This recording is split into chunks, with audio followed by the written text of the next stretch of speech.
जोंनि भेरगाव जिल्ला ब्लक बिपिएफनि आन्दाराव जि जयनिं हाबाफारि दंमोन बे हाबाफारियाव दिनै जों गोबां गुबुन गुबुन पार्टिनिफ्राय फैनानै बेयाव जों जइन जाफैदों। दा आंबो सासे गोदोआव इउपिपिएलनि मावथिमोन। दा दिनै माखासे जोङो बेयाव इउपिपिएलनिफ्राय फैनानै बिपिएफआव जइन जाफैनायनि जाहोनफोर दं। दा बे जाहोनफोरा जाहैबाय जोंहा जेब्ला इउपिपिएल हान्जाया जिबायदि मोनसे सक्ति खालामनानै लाबोदोंमोन बे सक्तिफोरखौ बिथांमोना आखुरे आखुरे मावनो हायाखै।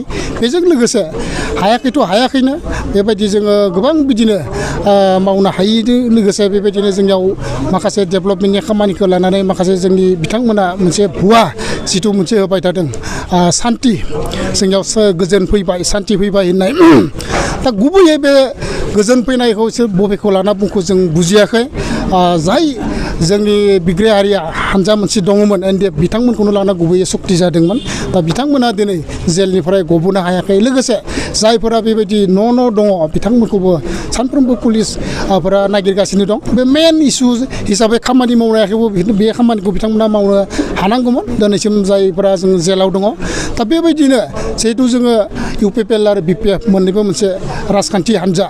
दा बेबायदियै बिथांमोना जेरैबायदि हाग्रामा महिलारि बिथां सारनि समायाव 7 बोसोर खामानि बिथाङा मावबोनानै जेरैबायदि जौगासारनाय खामानि मावबोनो हादोंमोन बा जोंनि मोनफ्रोमबो जायगाफोरावनो दा बेबायदि खामानिखौ मावना बिथांमोना मोनसे मोजां परिबर्तनखौ लाबोनो हादोंमोन। लामा दथ'खा लाना सोलोंथाइखौ लानानै रांखान्थिनि बिथिङाव लानानै जायखिजाया बिथिङावनो दा बेबायदि खामानिखौ बिथांमोना मावफुंनो हायाखै। बुंनो थाङोब्ला जोंनि नै खैराबारि एबा भेरगाव हालामावनो इउपिपिएलआ मावनाय जों मोनसेबो नेरसोनखौनो नुनो मोना दिनैसिम।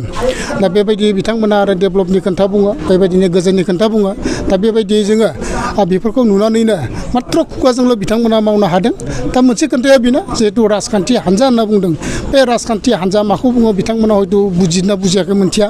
दा राजखान्थिनि गुबै ओंथियानो जाहैबाय जों रायजोनि मोजां मावनाय रायजोखौ अनसायनाय। दा बेनि उल्थायैसो मावनाय नुदों बिथांमोनखौ। रायजोखौ अनसायनायनि अनगायै बिथाङा गावनो बिथांमोना अनसायनासो लादों। रायजोखौ बिसोर सिबिदों अनसायदों खुगाजोंल'। दा बेफोरखौ नुनानैनो दिनै जोङो फिन आरोबाव जोंनि बर'नि थाखानाय मोनसे राजखान्थि हान्जा बिपिएफ बेवहाय जोङो जयै आरोबाव मोनसे जौगासारनायनि खामानि मावनो होननानै जोङो दिनै बेयाव जइन जाफैदों। दा बेबायदि सानदों बिथांमोनखौबो जों गाज्रि मोनाखै मावनो हायाखै नालाय बिथांमोना सिमान जानानै जों बयबो मोनसे राजखान्थि हान्जायावनो फैनानै आरोबाव जोंनि जौगासार बिटिसिनि थाखाय खामानि मावफैनांगौ। आरो बेबायदि जयै जायोब्ला जोङो मावनो हायैनि खोथा गैया। गाबोन जोङो जेरै सानदों ओरैहाय जों मावनो हागोन। बिथांमोना जे सुइजारलेण्ड बानायनायनि खोथा बुंदोंमोन बे सुइजारलेण्डखौ हयथ' जोङो ज' जानानै मावोब्ला निस्सय जों मावफुंनो हागोन। दा बिनि थाखायनो बयखौबो खावलायदों जाहाथे बयबो जोङो बेबायदिनो मोजां थांखि लानानै नैबे मोनसे गोदोआव जेरैबायदि मावबोनो हानाय आफादमोन बेवहायनो जों फैनानै मावफैनांगौ खामानि। आरो बेबायदि मोनसे ग्रेटार बिटिसिखौ जोङो मावनो थाखाय बयबो ज' जानानै मावफैनांगौ।